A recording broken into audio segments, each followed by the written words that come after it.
channels that I've been watching for about 1.5 to 2 years. One is called Whitetail Habitat Solutions, and then the other one is called Growing Deer. And I kind of took their advice and I decided to install a mock scrape. And the mock scrape has to be put kind of along the deer game trail. And not only that, but it's supposed to be near a really flat spot. So what they recommended is that you know, here where we are, we have these vines that naturally grow. So I took a piece of it and I drilled a hole through it and kind of attached it with some paracord and then hung it from a tree right in line with the game trail. And then I scratched up the surface, removed the leaves from the surface just below it. And the deer, apparently, this buck that we got a video of, was playing with it after, I think it was 5 days. It found it and we noticed it. But anyways, this is the one that he was playing. This is the one he was playing with, and you can see some of the scratching.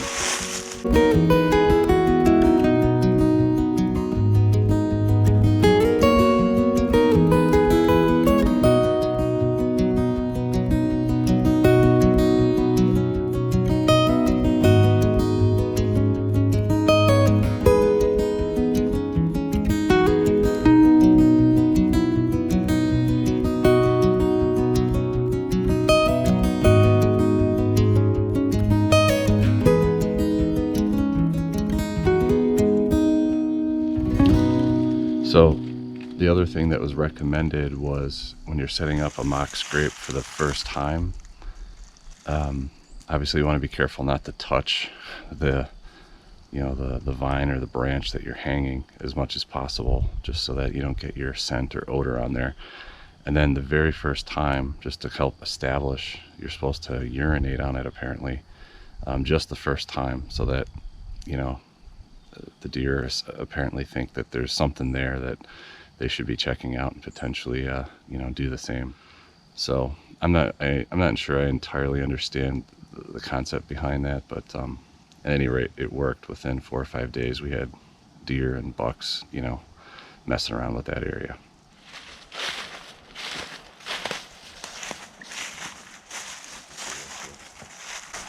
Oh, it's a scrape. So here's an example of not a mock scrape, but a real scrape.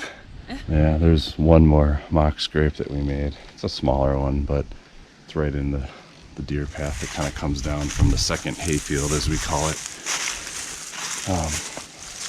Looks like it's getting some attention.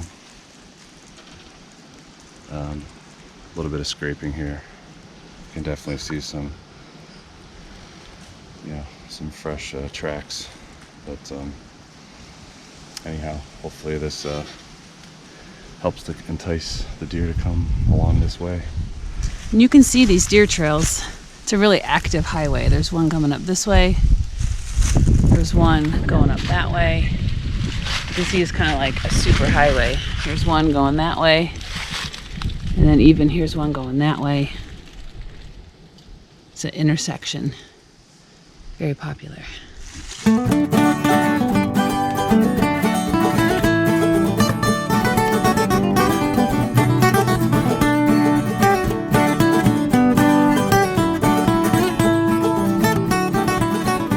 So we showed you a couple of mock scrapes that we made to attract the bucks and the doe.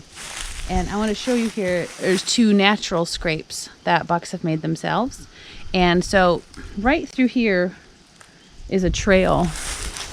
And it goes right up through there, up to our hayfield. And what happens is, when there's low hanging branches, I want to be careful not to step in the scrape. When there's low hanging branches like this, right at their head level, they'll stop. And just from the little bit of research we've done, we think that it's kind of a communication tool. So they'll rub their head on it with their glands, leave their scent on the sticks. And then directly below, they'll scrape the ground clean and then urinate on it. And it's some kind of a communication place for the bucks and the does both. They'll both stop and rub and smell and scrape. And you can see we have one here, And then there's another one right here. And then here's the low-hanging branch right here. And you can see, I'll get behind it, so you can see it's like at deer's head level. And that's where you're gonna find a scrape, right below. There it is. Pretty cool. And then we're also seeing some evidence of scraping on the trunks. I think this has kind of been a place for bucks to hang out for a long time. I'm gonna show you these trees. Like, take a look at that. Can you see that? I think you can. Like for years and years and years, I think they come here and they scrape. And this even has like mud on it. And then up here, they just have scraping spots over and over and over where they come. There's some fresh scraping there. But over several years, they come down this alley of pine trees and they scrape it up. There's a nice big gash by some big old antlers. So you can see right down the line, they like to come down and scrape all the way down.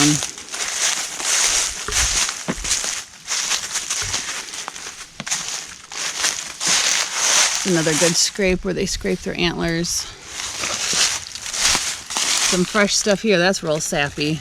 Got some sticky horns there. And then I think there was one more over here. Some fresh scraping. Yeah, just a little bit right there. So it's definitely kind of a buck alley. So we're trying to figure out where is the best place to set up, because we don't want to set up right in their locker room. We want to be hidden somewhere off to the side.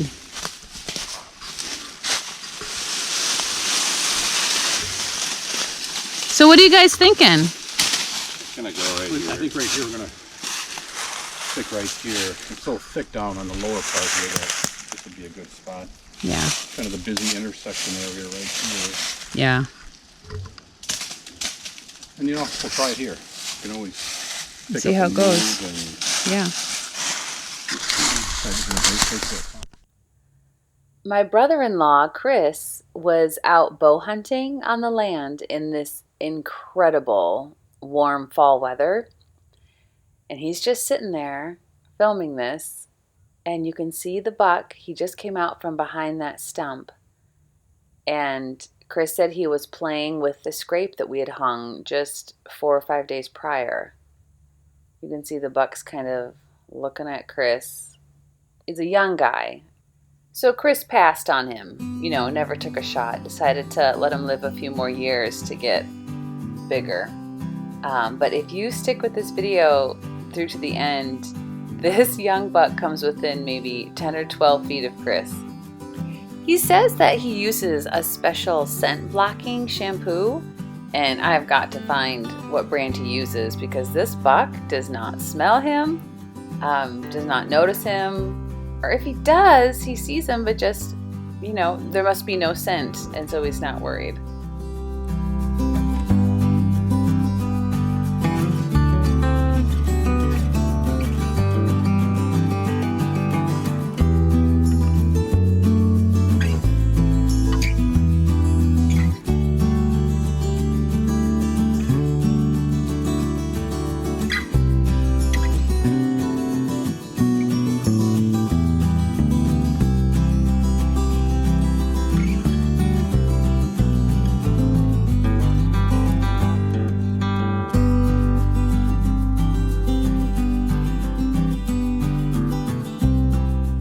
Here he comes.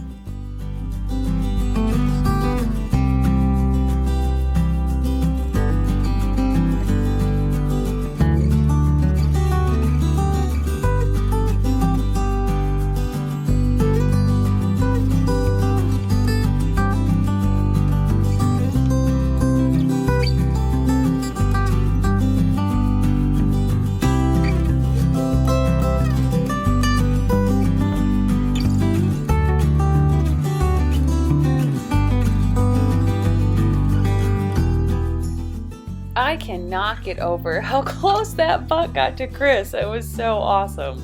You know, he didn't see any big bucks, but he said being that close to the young buck was really worth the day of hunting.